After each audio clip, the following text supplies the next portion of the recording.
Are you this guy? Man, don't be that guy. I got 5 tips for you on how to wake up at 5:30 a.m. every day that actually work. Let's get into it. First thing you should try is Headspace. Headspace is a famous meditation app, probably the most famous one out there, and they just got a huge update on sleep. So I've been using Headspace for a while now, and I used it to calm down at the end of the day and get ready for bed. But now they came out with this huge update which only focuses on sleep, and they got so many new features. So the first thing you specify when you start Headspace is your bedtime, so the time you want to go to sleep every day. And that's really important to have a consistent way of sleeping. Then they have certain wind down exercises which help you get your body and mind ready to go to sleep and prepare you for sleep. They also have these sleep sounds which are just ambient tones like rainforest sounds, but my favorite out of all of these are sleep casts, which actually take you on a trip to a place in your mind. I know it sounds crazy. They're slightly different every night, so you don't have the same experience twice ever, and there's more than 10 different sleep casts. My favorite one has got to be the Indigo Gallery, which takes you on a trip through an art gallery where everything is blue. Hello there. So glad you could be here with us for our trip to the Indigo Gallery tonight. Headspace also has a huge library of meditation packs which help you focus more throughout the day, which can actually increase your ability to sleep at night. Number 2 on this list, and probably my favorite, has got to be Sleep Cycle Alarm Clock. It's basically a smart alarm clock which wakes you up whenever you're already about to wake up. Sounds crazy? I know. Here's how it works. You basically place your phone next to your bed or mattress, and it lets you record the noise you make while you sleep.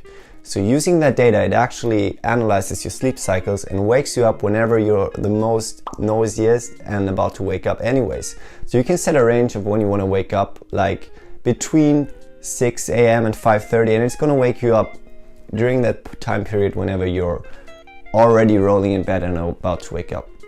You can also specify a longer range from 5 a.m. to 6 a.m. and you're never gonna get out of bed being super tired anymore. But what if you're that super heavy sleeper who has no way of waking up before pressing the snooze button like 5 times? Well, there's an app for that. The app I can recommend to you is Early Game Alarm, which is basically an alarm clock which makes you play a game before you can shut off the alarm. The games are pretty basic and different every time, but they help you focus just that little bit to get your brain going and make you not want to sleep anymore. I think you should try it out, because if you snooze, you lose. Like literally, the game. Okay, next tip. So the next tip I can give you is to reduce blue light during nighttime. It's actually not proven to help get to sleep, but it might be a placebo effect, and it actually reminds you that it's time to go to bed. So what I mean by that is basically the night shift feature on iOS, for example, which sets the tone of your background lighting to be more yellow and less blue to symbolize that it's time to go to sleep. You can basically get this on any smartphone or computer. I'll link some options down below. Another tip, which is way more simple and way more effective in my opinion, is to actually stay off any screens 1 hour before you go to bed.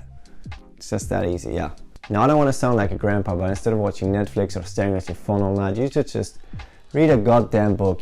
It's that easy. Reading a book these days is one of the only entertainment options you have that don't require you staring into a screen, so you should really consider it when you're trying to get to sleep. So these were 5 tips on how to use tech to wake up at 5:30 a.m. every day, and at the end of the video I wanted to give a small disclaimer. So using all these tips, you should still actually aim for 8 hours of sleep. So if you want to wake up at 5:30 a.m.